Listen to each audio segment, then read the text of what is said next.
My dear student, जैसा कि आपको पता है जो हम एथिकल वैल्यूज़ पढ़ रहे थे, एथिकल वैल्यूज़ के अंदर हमने पहली 6 वैल्यू को कंप्लीट किया था। उससे पहले हमने समझा था कि ह्यूमन बीइंग होता क्या है, कि ह्यूमन बीइंग कोएक्सिस्टेंस है किसका, सेल्फ और बॉडी का, है ना। पहले क्या होता था, हम अपने सेल्फ से बॉडी को रेगुलेट करते थे, लेकिन आज रिवर्स होता जा रहा है। हम क्या कर रहे हैं, बॉडी की नीड्स के लिए हम सेल्फ को रेगुलेट कर रहे हैं, सेल्फ को हम चेंज करते रहते हैं, सेल्फ हमारा चेंज होता रहता है, जबकि ऐसा नहीं होना चाहिए। फिर हमने पढ़ा था कि जो ह्यूमन वैल्यू के अंदर जो हम पढ़ रहे हैं क्या, ये है कि जो हम जिस सोसाइटी में हम रहते हैं, हम उसके अंदर दूसरों को कैसे ट्रीट करते हैं। Human values about how we treat other in a society. फिर हमने इसके अंदर ये पढ़ा था कि ये जो इमोशनल वैल्यू रहती है, एथिकल वैल्यू रहती हैं, और उसके अंदर कौन कौन सी है। पहले हमने पढ़ा था कि ट्रस्ट क्या है, ठीक है ना। ये जो मैं आपको वैल्यू यहाँ पे बता रहा हूँ, आप इन सब वैल्यू को पहले समझिएगा और समझने के बाद इन्हें वेरीफाई कीजिएगा, और वेरीफाई करने के बाद यदि आपको लगता है यस और नो, तो हमें बताइएगा। वो कैसे बताएंगे आप, जैसे मान लीजिए ट्रस्ट की हम बात करें, तो ट्रस्ट के बारे में हमने पढ़ा था कि ट्रस्ट या तो होता है या फिर नहीं होता है। बिजली के स्विच की तरह होता है, ऑन या ऑफ। ऐसे नहीं कि हमें किसी पे ट्रस्ट कम है, किसी पे ट्रस्ट ज़्यादा है। ट्रस्ट पे हमने ये भी पढ़ा था कि ट्रस्ट होता क्या है, कि जो सामने वाला है, सामने वाले को हम क्या कर रहे हैं, ये मान रहे हैं कि वो हमारी हैप्पीनेस और प्रोस्पेरिटी में हमें हेल्प करेगा, तो हमें उस पर ट्रस्ट है, नहीं तो हमें उस पर ट्रस्ट नहीं है। तो ट्रस्ट के अंदर हमने पढ़ा था कि जब हमसे कोई मिस्टेक होती है तो हम ये मानते हैं कि वो गलती से हमसे मिस्टेक हुई है, ठीक है ना, वो मिस्टेक से हुई है।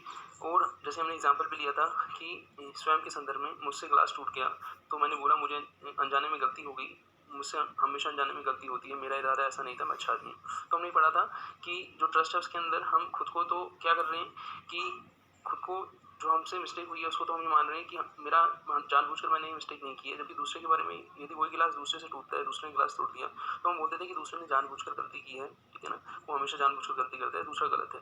तो ट्रस्ट के अंदर हम ये देख रहे हैं कि जो हम सामने वाले को अपनी हैप्पीनेस और प्रोस्पेरिटी में इंक्लूड कर रहे हैं कि वो हमारी हैप्पीनेस प्रोस्पेरिटी में हमें क्या करेगा, हेल्प करेगा, तो हमें उस पर ट्रस्ट है, नहीं तो हमें उस पर ट्रस्ट नहीं है। इसको ट्रस्ट या विश्वास हमने कर लिया था, इसको वेरीफाई भी करना। फिर उसके बाद हमने पढ़ा था ट्रस्ट और वेरीफाई के बाद रेस्पेक्ट। रेस्पेक्ट क्या होता है, रेस्पेक्ट इन द सेंस ये हुआ कि नॉन वॉयलेंस जो रहता है वो रेस्पेक्ट कहलाता है, सम्मान करना, आदर करना। रेस्पेक्ट यदि हम देखें मीनिंग, तो रेस्पेक्ट का है राइट वैल्यूएशन।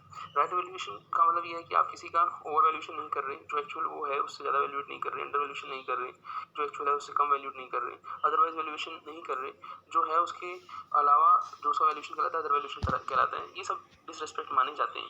फिर हमने पढ़ा कि यदि किसी का हमने रेस्पेक्ट किया है और हमें इस पर ट्रस्ट है, तो कहीं ना कहीं वहाँ पे नेक्स्ट जो फीलिंग होगी वो कौन सी फीलिंग होगी, आपकी अफेक्शन की फीलिंग होगी। जो अफेक्शन की फीलिंग होती है, feeling of being related to the other होती है। इसके अंदर क्या होता है कि जो सामने वाला है उससे हम अफेक्शन के केस में तभी होंगे, सामने वाले के साथ हम अफेक्शन के केस में तभी होंगे यदि हमें लग रहा है कि हमें उस पर ट्रस्ट भी है और हमें उस पर रेस्पेक्ट भी है।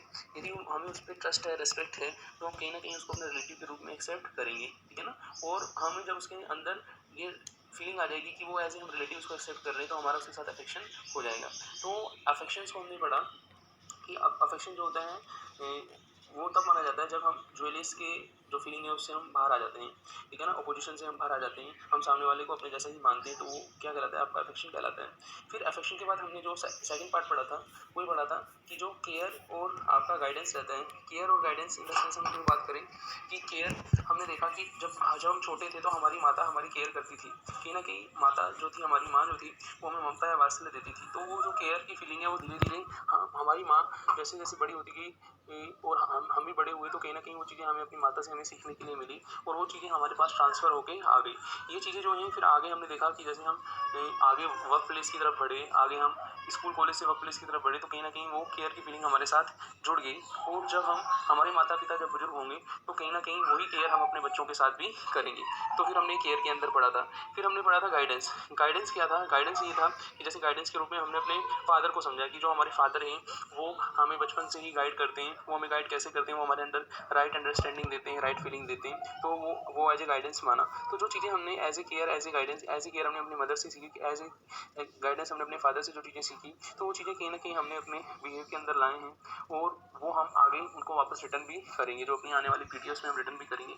और हमने ये भी देखा कि ये जो केयर और गाइडेंस है ये हमारे माता पिता तक ही सीमित नहीं है, उनसे वो चीज़ें हमने सीखी, फिर हम अपने बचपन से अपने स्कूल कॉलेज फिर हम अपने वर्क प्लेस तक लेके ये कहीं ना कहीं चीज़ें वो क्या हुई, ट्रांसफ़र हुई। तो हमने फिर फोर्थ गाइडेंस और फिफ्थ हमने किसको, फोर केयर और फिफ्थ किसको, गाइडेंस को हमने पढ़ा था। और फिर हमने रेफरेंस को पढ़ा था। रेफरेंस क्या होता है कि feeling of the acceptance for excellence, कि हम ये मान रहे हैं कि दूसरा जो है वो हमारे जो है उसमें हेल्प कर रहा है। किसमें हेल्प कर रहा है? हमारी हमें, जैसे मान लीजिए कोई पर्सन ऐसा है उसका राइट अंडरस्टैंडिंग नहीं है उसके अंदर, तो राइट अंडरस्टैंडिंग नहीं है तो हमने उसको हेल्प की राइट अंडरस्टैंडिंग में। अपोजिट भी हो सकता है कि हमारे अंदर अंडरस्टैंडिंग नहीं था, दूसरे ने हमें उस लेवल पर पहुंचाने की हेल्प की। तो जो एक्सीलेंस होता है, excellence one help to bring the other to his level, की जो दूसरा है वो उसको उसके लेवल, अपने लेवल तक लाता है जहाँ पे अंडरस्टैंडिंग की कमी होती है, अंडरस्टैंडिंग डेवलप करके लाता है। तो हमने रेफरेंस के अंदर पढ़ा, तो कहीं ना कहीं हमने देखा कि ये चीज़ें आपस से जुड़ी हुई हैं। अब जो हम नेक्स्ट जो वैल्यू इस वीडियो के अंदर डिस्कस करेंगे, शुरू के 7 मिनट तो पुरानी वीडियो में ही निकल गई, पुराने जो दोनों वीडियो थे, दोनों पार्ट थे उनको समझाने में।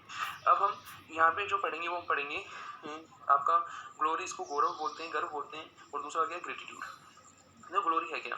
ग्लोरी है feeling for those who have made और are making effort for excellence, कि हमें उन व्यक्तियों पर गर्व होता है जिन्होंने दूसरे को अपने लेवल पर लाने के लिए एफर्ट किए, हमें उन पर गौरव होता है। आपने देखा होगा किसी भी फील्ड के अंदर आप ले लें कि यदि कोई व्यक्ति बहुत ज्ञानवान है तो वो क्या करता है, जो अपने अपने पास के एनवायरनमेंट होता है उनको क्या करता है, अपने लेवल पर लाने के लिए एफर्ट करता है। तो कहीं ना कहीं हमें उस पर्सन पे क्या होता है, ग्लोरी या गर्व या आपका गौरव हमें महसूस होता है, ठीक है ना। तो यहाँ पे ये आपको ध्यान रखना है कि हमें किसी पर गर्व कब होगा, जब उसने क्या किया है, दूसरे की एक्सीलेंस में कहीं ना कहीं योगदान किया है, हमें उस पर तब गर्व होगा, गौरव होगा। फिर जो अपना नेक्स्ट फीलिंग आता है वो आता है ग्रेटिट्यूड। ग्रेटिट्यूड जो है आपका गौरव से रिलेटेड, जैसे आप देखें feeling for those who have made और आर मेकिंग एफर्ट, ये सेम था यहाँ पे, वहाँ गौरव में था फॉर एक्सीलेंस और यहाँ पे फॉर माई एक्सीलेंस। हमें उन लोगों को क्या करना है, उनके लिए हमें ग्रेटिट्यूड रखना है, कृतज्ञता रखनी है जिन्होंने क्या किया है, हमें एक्सीलेंस, हमारे लेवल को इम्प्रूव करने में हमें क्या की है, मदद की है। तो कहीं ना कहीं बोलें कि जो एक्सीलेंस है, एक्सीलेंस में जो हमें हेल्प करते हैं, हमें उनके लिए ग्रेटिट्यूड रखना चाहिए। तो इसको हम ऐसे भी समझ सकते हैं ग्रेटिट्यूड को। मान लीजिए आपने कोई काम किया और उस काम में आपको किसी पर्सन के कोऑपरेशन की जरूरत थी और उस पर्सन ने आपको उस टाइम में हेल्प कर दी, तो लाइफ टाइम आपको उसने आपकी जो हेल्प की है उसके लिए आपको क्या फीलिंग होनी चाहिए, ग्रेटिट्यूड की, कि उसने आपकी एक्सीलेंस में हेल्प किया है। तो यहाँ पे हम जो बात करेंगे, जो ग्लोरी और ग्रेटिट्यूड में डिफरेंस इसी बात का है कि ग्लोरी के अंदर तो हम क्या करते हैं, एक्सीलेंस में एफर्ट करते हैं, ठीक है ना, और वो एक्सीलेंस किसी और की हो सकती है। और ग्रेटिट्यूड का मतलब है कि कोई हमारी एक्सीलेंस में एफर्ट करेगा। हम ये तो मानते हैं कि यदि हम कर भला हो भला, कि यदि हम किसी का भला करेंगे तो ही हमारा भला होगा, तो वो चीज़ हमें कंसिडर करनी है। जो लास्ट फीलिंग आती है वो आती है लव। लव जो है आपका, ये कंप्लीट वैल्यू मानी जाती है। लव जो है कंप्लीट वैल्यू मानी जाती है। लव क्या था, feeling of being related to all, आप सभी को क्या सभी को अपना रिलेटिव मानते हो, सबके लिए आपकी वो फीलिंग होती है। यहाँ लव की जो हम बात कर रहे थे, हम यहाँ लव की वो, ये जो लव की फीलिंग है इसको हम ऐसे भी समझ सकते हैं। छोटा सा एग्जांपल मैं आपको देता हूँ। ये जो आपका सेंटेंस है the feeling of being related to all, ये कंप्लीट वैल्यू है कि हर एक को संबंधी के रूप में स्वीकार करने का भाव, कि सबसे हमारा रिलेशन है और सबके लिए हमें काइंडनेस रखनी है, हमें कंपेशन रखना है, करुणा रखनी है। तो ये कंप्लीट वैल्यू जो है हमारी जो अनडिवाइडेड सोसाइटी है उसका फाउंडेशन भी माना जाता है लव, ठीक है ना। इसको हम कंप्लीट वैल्यू तभी मानेंगे जब पहले वाली सारी चीज़ें, जैसे आपका अफेक्शन था, ट्रस्ट था, रिस्पेक्ट था, आपका केयर था, गाइडेंस था, ग्लोरी था, ग्रेटिट्यूड है, वो सब चीज़ें आएंगी तो ही हम लव की फीलिंग को अचीव कर सकते हैं। यहाँ पे लव इन द सेंस हम वो वाले लव की बात नहीं कर रहे जो हम समझते हैं, हम यहाँ पे पूरी सोसाइटी के साथ लव की बात कर रहे हैं, ठीक है ना। तो उसका एक एग्जाम्पल मैं आपको देता हूँ। आपने कभी देखा हो, एक छोटा सा एग्जाम्पल मैं देता हूँ। मान लीजिए आप कहीं से गुजर रहे हैं, किसी पार्क से, और पार्क में आप किसी लड़की को बैठे हुए देखा, तो उस लड़की को बैठे हुए देखकर आपके अंदर क्या फीलिंग आएगी?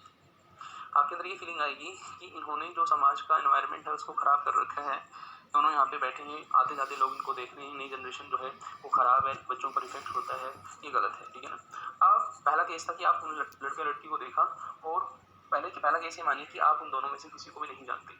तो ये जो चीज़ें मैंने आपको बोली आपके अंदर आएंगी, हो सकता है नहीं भी आए, कहीं ना कहीं तो आएंगी ना, इन्हीं के मन में ये आता है। तो अब सिचुएशन, पहला केस जो था कि आप उस लड़की को नहीं जानते, ठीक है ना, तब आपने क्या सोचा, उसको आप सेव कर लीजिए, मैं आपसे बाद में पूछूंगा। दूसरा केस ये कि आप उस लड़की में से किसी एक को जानते हैं।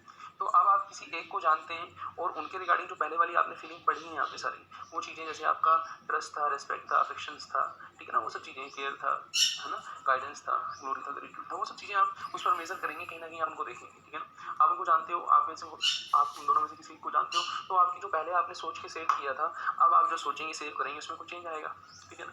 अब तीसरा आप ये मानिए कि वो जो लड़का लड़की बैठे हुए थे दोनों, उन दोनों में से कोई एक आप थे और आपको कोई दूसरा व्यक्ति दिख रहा था। तो अब आपकी जो थॉट होगी, ठीक है ना, आप उनमें से हो और आप जो खड़े हो आप ये देख रहे हो कि वो जो मुझे देख रहा है वो मेरे हिसाब से ही मुझे हमें देख रहा है, ठीक है ना। अब आपके अंदर जो थॉट होगी वो क्या होगी, वो भी चेंज होगी। तो कहने का मतलब ये हुआ कि हमें सोसाइटी के अंदर जो feeling of being related to all, इन तीनों फीलिंग जो आपको तीनों केसों में आई, उसमें कहीं ना कहीं feeling of being related to all का कहीं ना कहीं आपको क्या लगेगा, लैकिंग लगेगी कि कहीं ना कहीं feeling of being related to all नहीं है। आप किसी केस में तो देखेंगे, किसी केस में आप नहीं देखेंगे। तो लव क्या है, कंप्लीट वैल्यू है। इसके अंदर हमें ये देखना है, feeling of love is express in the form of kindness of, ठीक है ना, बेनिफिशियरीज ऑफ कंपेशन हो, काइंडनेस ऑफ प्यार, बेनिफिशियरी मतलब कृपा, और कंपेशन मीन्स करुणा हो। The feeling is for all and it is expressed to those in a contact. The feeling of love is the foundation of the undivided society. ये जो love की जो लास्ट फीलिंग है, सबसे बड़ी फीलिंग है। यदि ये फीलिंग आपको समझ आती है, आप सबके साथ feeling of being related feel करते हो, तो ये आपकी यहाँ पे जो सारी वैल्यू है वो कंप्लीट हो जाती है।